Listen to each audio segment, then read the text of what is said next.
George Clinton, snitching ass. George Clinton, don't you know that snitches get stitches? All right, you don't never tell, brother. You just leave. You know, when you see somebody telling a lie, you just be like, I ain't about to be no parts of this motherfucking lie. I am gone.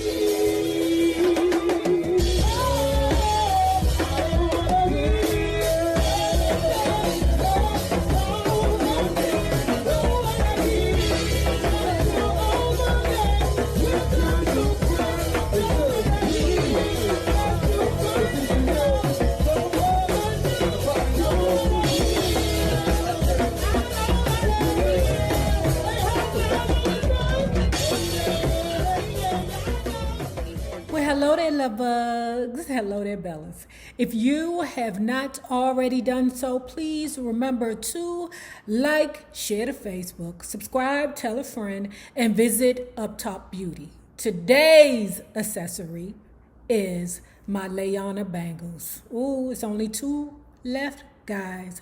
Make sure you run over to uptopbeauty.com and get you a bundle. And if you are not already a part of our book club, please remember to hit the Patreon link below and or the join button here on the YouTube. And for a small monthly fee of $5, you babies, yes you, can be privy to all the shenanigans before the YouTube gets it, if the YouTube gets it. Now, let's talk about George Clinton's brothers be yo like George ain't that funkin' kinda hard on you. I think this is part, I don't know, my bad. One Nation Under a Groove created a new idea for the next Funkadelic record, Uncle Jam Wants You. We had toyed with a kind of new funk patriotism, and we took that one step further, along with bringing some of the Afrocentric elements of the music into the light. For the first time since America Eats Its Young, we didn't use a piece of Pedro's art for the cover. Instead, there's a photo that shows me sitting in a wicker chair in a parody of the famous Huey Newton portrait. Some people read the image as threatening or paramilitary, but they were only looking at the surface. Okay, so I dig George Clinton and his vision and all of that, right? But I really do feel that George Clinton doesn't have that line that tells him, okay, this may be in poor taste, okay? Because I think that it was a jab at the Black Panther movement because it's not funny, you know, for you to sit there and to mimic something that is so powerful to Black Americans. I don't think it's funny. He thought of it as a joke. None of this meant that we weren't trying for some kind of revolution. Only that the revolution we had in mind was peaceful, hedonistic, and prone to winking at itself in the mirror. At its heart, Uncle Jam Wants You was a recruitment poster for music that was fighting for its life. We were trying to keep dance music alive without submitting entirely to disco. A lot of people rebel against disco because they felt like it was too simple, you know, and it was making too much money, okay? And it got away from what was important at the time, okay? Also, George Clinton's reason for rebelling against disco was because he equated it with rich white folks. Think of those times like from Studio 54, you got all these rich people or celebrities coming through the door just wanting to be a part of something that is nothing. You know what I'm saying? Now, to me, I love disco because it is great dance music. Like songs like that were simple, you know, they didn't have a meaning behind it. But George Clinton looked at it as subpar. It's easy to do. There's no thought behind it. Plus, you got all these white people getting naked, hollering that they want boogity sugarity in the middle of the night, and Paul Lynde yelling at them saying, go home, okay? So he did not have any respect for disco, okay? Which a lot of artists did not. Knee Deep was only the center. Everything was whirling around us. The more funk bands we put out, the more other labels and other producers tried to create funk bands that sounded like us. Here we go. George Clinton is so in his head that he really believes that people were trying to mimic him. Like, remember when we spoke earlier about Earth, Wind, and Fire and the pyramids?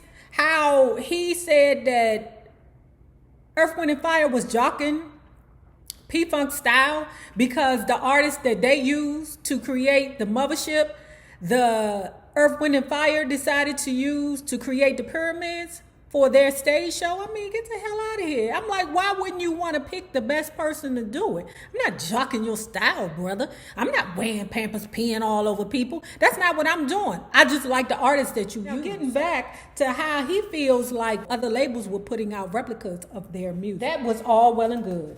It was the sincerest form of flattery, really. That's how you feel in your heart? Okay. We were thinking in terms of shelf space. I remember conversations we had back then about getting funk separated from soul and R&B in the record stores. Our concept was to break it out as a separate category and then fill the category, okay? I can dig that, okay? Because I believe actually that funk probably would have lasted way longer than what it did. I mean, you still had some bold artists like Prince that stayed funky, but I believe that if they was to have separated it, it would have kept the genre moving, okay? Because just like R&B is obsolete right now, I have no idea why funk is obsolete. None whatsoever. Because it still grooves, it still jams. Sometimes the Parliament-Funkadelic relationship felt like a seesaw. With the rise of one band coincided with the decline of the other. Parliament had been riding high from Mothership Connection to Motor Booty Affair, at which point Funkadelic sprang up with One Nation Under a Groove. I was getting $600 or $700 as an advance for each Parliament album, comparable to what pop records were getting and more than most soul records. Even so, as we started work on our next one, I started to feel the tide receding. You kind of know when the people aren't feeling you anymore. You know it. You know, like you can see it in your record sales. You know, you can see it in the media when people aren't talking about you as much.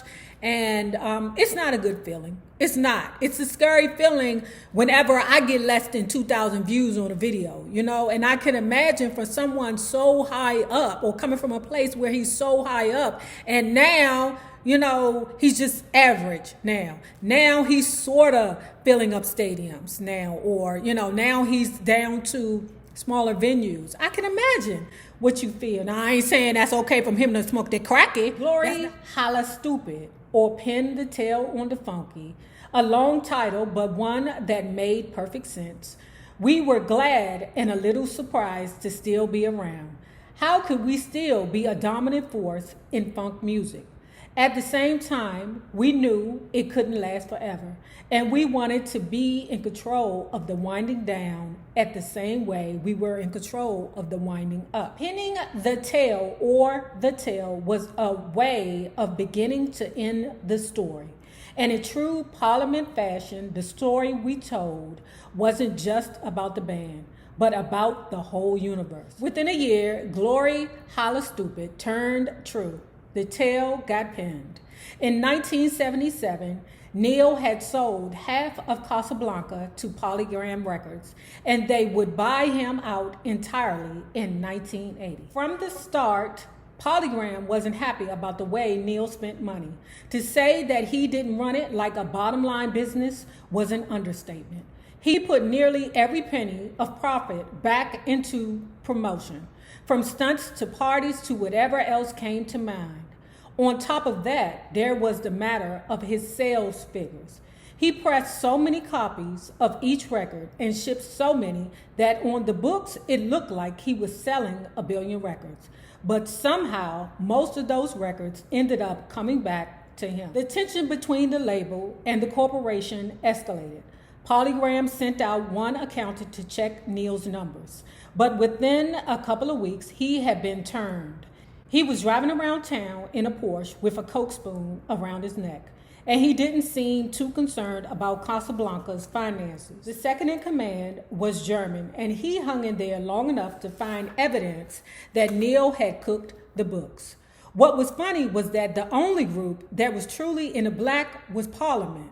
Even though he was spending tons of money to showcase us and promote us, the expenditure was minimal compared to what he was spending on acts like Donna Summer and Kiss. Let me break that down to you, okay? Although he was spending a rack of money on Parliament, okay, the funk beast, he was spending even more on Donna Summer, the disco queen, and then Kiss, the rock king. So I'm not sure how correct George Clinton is in his thinking that, Parliament got shizzed on in regards to the money, okay? Or the amount of money that was spending on them, right? I remember George Clinton speaking of how initially when they started the P-Funk Monster, everyone agreed that, hey, let's just put the money back into the group, okay? Whether it be studio time, promotion, costumes, paying these different people to, create art for us, whatever it is, all the money goes back into the group. Also, back then, George Clinton had said that he wanted the mothership built. So it's not like he's blind to what's going on. But anyway, he wanted the mothership built, okay? The dude, Neil Bogart, went to the bank and arranged for George Clinton to receive a loan of $1 million. That mothership didn't cost $1 million, but everybody got a car. Even George Clinton, who don't even drive. So it's not like he's not aware of the wrongdoing. But like I always say to everybody, it's never a problem until it's a problem. Right about now, because they feel their self or their momentum winding down, it's a problem. Neil took the cash from the sale and started Boardwalk Records, which tried to set up a similar roster. Rock and roll acts like Joan Jett, funk bands like the Ohio Players, but this is after, okay? I think this is after Mercury too. And pop groups like Get Wet.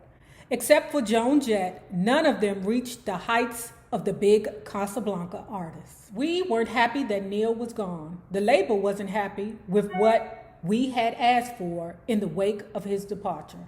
And all the black acts in the company had been placed under the control of one executive, Bill Haywood. There was an incident during that time that captures the flavor of the negotiations. Archie Ivy and Nene, that damn Nene were in with Casablanca explaining how Neil's departure meant that we were free to go unless they got better terms for Parliament. One of the guys from Casablanca started banging on the table. How can you complain? Let me tell you what this ninja thought. Okay. Casablanca Records, the dude banging on the table is like, how you gonna complain when we just got you a deal to do a soundtrack? George Clinton is like, a deal with a soundtrack? What the fuck are you talking about, brother? This dude was so out of the loop. The one that banged on the table trying to talk shiz about the P-Funk and, the mothership connection, the whole zhuzh. The dude thought that George S. Clinton, the composer for certain soundtracks, was the same person as George Clinton. You don't even know your colors, man. You don't even know the people that are, under you or working within your label. Y'all motherfuckers don't have a yearbook or something to say, okay, this is George Clinton. This is George S. Clinton. You acting a whole ninja and you don't even know who your people are? As a result of all these issues, the first Parliament record to come out under the new Casablanca was Trombibulation. It wasn't aggressively backed by the label. It's a shame because the record had a real good concept. Oh, so Georgie Pooh, you didn't finally moved off the 8 Mile now? Hold on, let me tell you. Don't forget that this ninja was living around there in the Detroit on the 8 Mile. Is the 8 Mile on Detroit? I can't remember, but I know it's in Michigan. This nigga is around here and still living in the hood. You know, but he don't care because he's smoking his crack. He don't care. Around Christmas of 1979, midway between Glory Holla Stupid and Trombibulation, I bought a farm. There was a guy we all knew named Richard who provided things for rock stars. People with money wanted toys, and he was a kind of personal shopper. When he asked me what I wanted, I thought about it for a while and told him that I mainly was interested in weed and blow. Nigga, that's the first thing you think about? If a rich white man come to me and say, Nay, what you want? I'm not going to say a purse. I'm not going to say Chanel. Like if some rich white man came to me, or rich whoever, Oprah, Tyler Perry, whoever, came to me and said, Nay, what do you want? I'd be like, I want a house back home on Capitol Hill in D.C. That's what I want.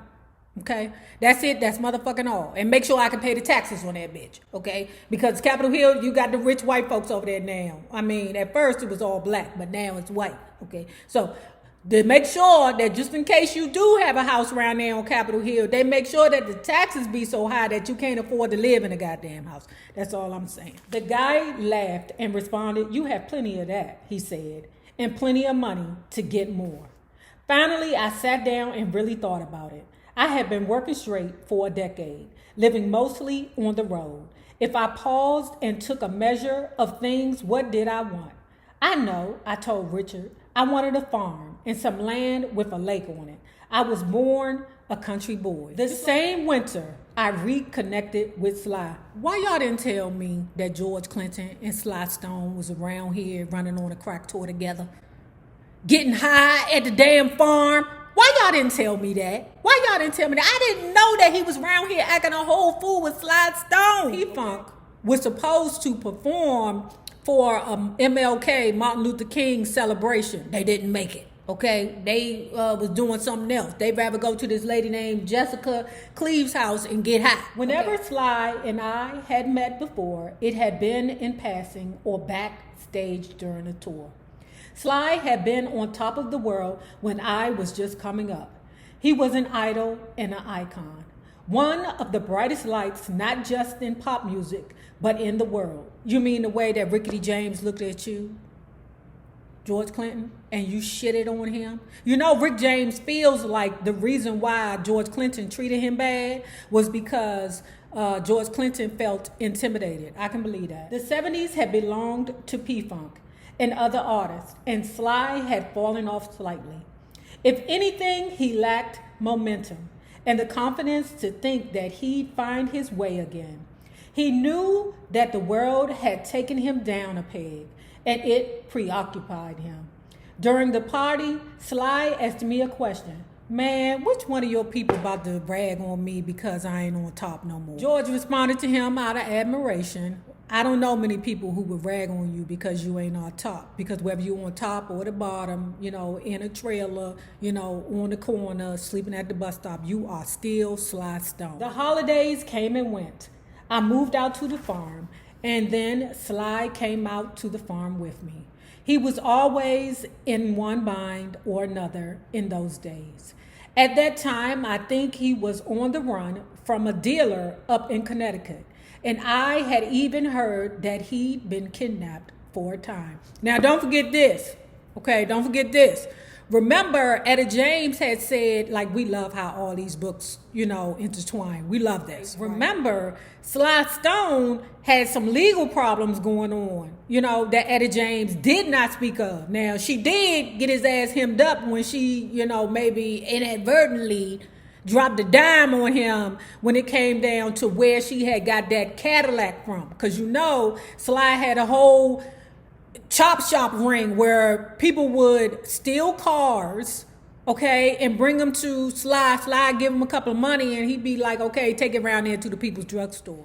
He would give some cars away, but he would have tons of cars, stolen cars, just parked randomly places. And one of the cars that he gave to Etta James and her dope fiend boyfriend was a Cadillac that he had copped from his crew. I told him he could stay with me as long as he wanted. He ended up staying a year. We'd fish in the morning, then get high, have some lunch, then continue with the party. He was the strangest mix of personalities I had ever seen. Funny as fuck on one hand, careless and wild, but meticulous on the other. A badass when it came to arranging and producing. Nobody doubts that. I don't care if he got the crack rock in his hand. I believe in the other hand, he'll be arranging and producing. What happened was Sly and George had went to go visit a dealer, okay? Now, of course, they lighten the pockets, right? Sly say, don't worry about it, I got it, right? Sly goes in there to the dealer and says to the dealer, okay, you know, I don't have any money, but let's barter. The dealer is also a huge fan of Sly Stone. Who is it? Okay, who is it? Sly said, okay, I got you, right? Pulled the tape out his back pocket, handed it to him, and was like, look, this is what I'm working on right now. It's yours, okay? It's yours. So the guy takes it. He's excited because he's like, ooh, I got something new from Sly, something that nobody else has or even heard. He takes it and he puts it in his drawer, all right? Didn't listen to the tape, just put it in his drawer. I guess he just wanted it just for a showpiece. Hey, this is what I got from Sly. You know, he told me this is new music that he working on. So the drug dealer felt fulfilled. When Sly get back in the car with George, he said, man, what is on that tape? Nothing. Ain't a damn thing on that tape. Air. That's what's on that tape. George Clinton look at him like, you done did that to our drug dealer. You can't do that. You can't mess up our credit with this drug dealer. That'll mess everything up. Bruh, we don't have a lot of opportunities here, and you about to mess it up. The next time they came back, Sly ass says to the guy, the dealer / fan, hey, how you like that tape? Is it doing you good? Man, I ain't even listened to it yet. I'm just so excited over the fact that I got the tape, man. Thank you, thank you, thank you. So Sly goes into another room to do his business, to smoke his crack or whatever it is that he gonna do. George Clinton, snitching ass. George Clinton, don't you know that snitches get stitches? All right, you don't never tell, brother. You just leave. You know, when you see somebody telling a lie, you just be like, I ain't about to be no parts of this motherfucking lie. I am gone. So George Clinton, you know, decides to be Captain Save-A-Hole. You know, you doing everything. All of a sudden, you got a good for heart, okay? But anyway, George Clinton say, man, I hate to tell you this, but that tape ain't got nothing on it. Nothing. It's bare. He just gave you that so you would give us the drug. Ugh! Don't you know you up for everybody? Now you can't never go back to that dude and get more drugs or on credit because you just didn't reveal that your partner, Sly, then gooped him. The dude was so in love with Sly that he made up an excuse. Man, he was just high. You know, man, he wouldn't do that to me. Oh, yes, stuff he would. He knew exactly what he was doing. Now, if you have not already done so, please remember to like, share to Facebook, and subscribe because it is so important to our success here on the YouTube. Now remember this, the same people that you meet on the way up will always be the same people that you meet on the way down. My naysayers, my patron loves. You babies, y'all have a good one. Be safe. Get vaccinated. Peace.